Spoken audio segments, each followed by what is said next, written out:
because we can have a whole course on just the editorial process, is a really good editor, or what I like to call a revisionist, okay? Revisionist, is to enhance your voice, enhance the flow of your work. So it's like you coming to me with, anybody seen like a nugget of gold out in the wild? Yeah. It's pretty grungy. It really is all lumpy and bumpy and crusty and crappy. Still gold, isn't it? But if you want that on your necklace, not so much. So my job would be to create the most wonderful version of that, polishing and reworking it. Does that make sense to everybody? So it's not about changing, it's about enhancing. And sometimes that does take, things have to be reordered a little bit. When she said to me, that's not the beginning of your book, ugh, the inside of me said, how can you do that? And the outside of me said, yes, I understand. It's true. By the 5th edit, I swear to God, I wanted to have her killed. But at that book launch, I was bawling like a baby, and so was she. I was very honored for my book to be launched at the downtown Vancouver Public Library. And we were both crying like babies. Because guess what else people call me? Besides, by the way, the book whisperer, which I totally love. And I had a client say, you're not an editor, you're a book whisperer. You whispered that book right out of me. It's also the literary midwife. Yeah? Anybody had a baby or been around when a baby was being born? That is such a lovely, pleasant, calm, tidy, mysterious. And you know what? Writing a book and publishing it is very much the same way. But what happens in the same way is we forget how terrible it was, so we can have another baby or another book. But it is one of the most exhilarating experiences in the world, is to know deep down inside that somebody somewhere is going to be moved in some way, is going to be inspired or entertained or informed in some way. Back to me getting to know that ripple where it hit. This happened like the book had been out 1.5 years. It was in the spring, and I got an email. And you'll have to excuse me if I get choked up, because I still get choked up. It was just this spring. For people who are on my Facebook, and I invite you all, Sylvia Taylor Communications, to friend me on Facebook. There's room for everybody. So I got an email from a woman in the spring. I was in my busy day doing a million things in my desk at home. And I opened it up, and I could hardly breathe. I was so stunned what I was reading. She tells me that she lives on an isolated part of the island, and she says to me, thank you for writing that book, because you can't imagine what this book means to me and in my life. And I thought, wow, that's a pretty huge testimonial. She's writing it from the bedside of Children's Hospital. That moment, she had just sent it on her laptop. And I thought, oh my God, my heart was just hammering.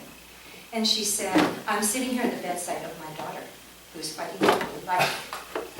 I thought, oh my God, I'm half Italian. We can't take this stuff. Thank God I'm half Canadian to balance it out. She says that when her daughter fell gravely and almost mortally ill, and was airlifted from an isolated part of the northern part of Vancouver Island on the west coast, where I had talked about it in my book. They airlifted her out. Her mother followed on the ferry. She said, I saw your book on the ferry. And when I walked by 2 or 3 times, I just was pulled. Something pulled me to it. I bought the book. I didn't know what I was doing. I was out of my mind with fear. And I read it on the ferry. And I have been reading it at my daughter's bedside while she's fighting for her life. It was a terrible bone infection. She survived. Everybody's okay. She's 11 years old. So she said, I was so inspired, and it brought me back to my life, living on the isolated northwest coast of Vancouver Island, as a child of one of the last lighthouse keepers in Western Canada. I was gobsmacked. I couldn't believe it. And she said, I was so inspired. I remembered that I had tried to write a memoir years ago, and I just lost interest in it. And then I went to my laptop, and something in me said, look for it. It was there. She found it in the, far dim recesses of her laptop memory. She pulled it out, and at her daughter's bedside, she began to write the memoir. So stay tuned, folks. The Lighthouse Keeper's Daughter.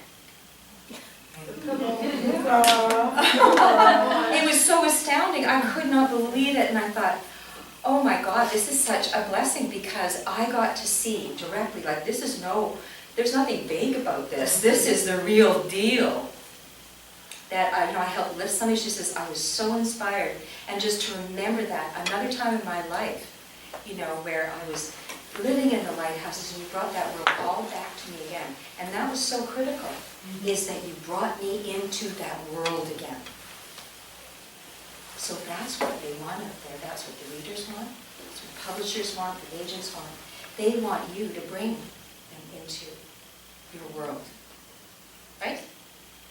Okay, cool.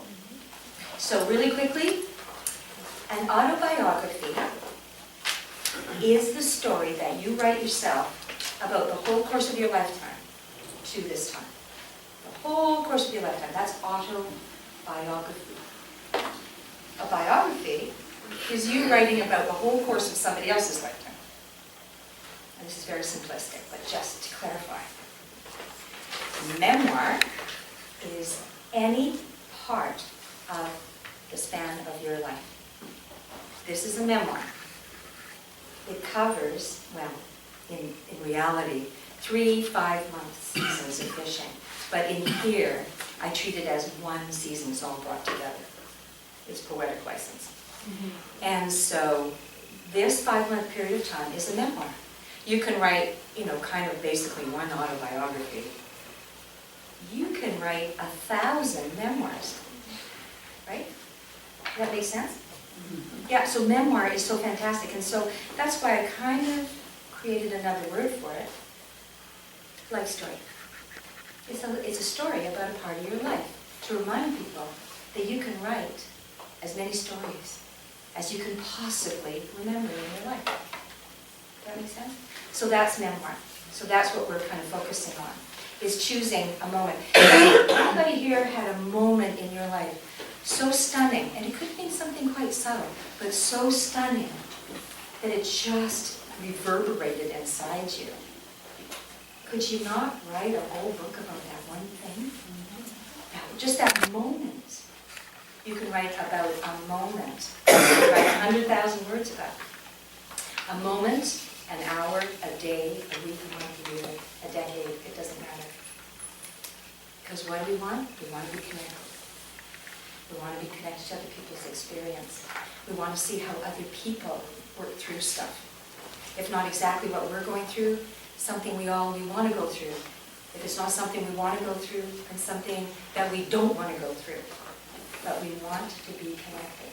So when people are writing about being an astronaut, and our darling Canadian Superboy, you know who I'm talking about. Why do people love to read everything he writes? It's all memoir, by the way. Every word he writes about is memoir. Why do we like to read about him? Besides the fact that he's really cute and buff. And he's Canadian and we love him. Why?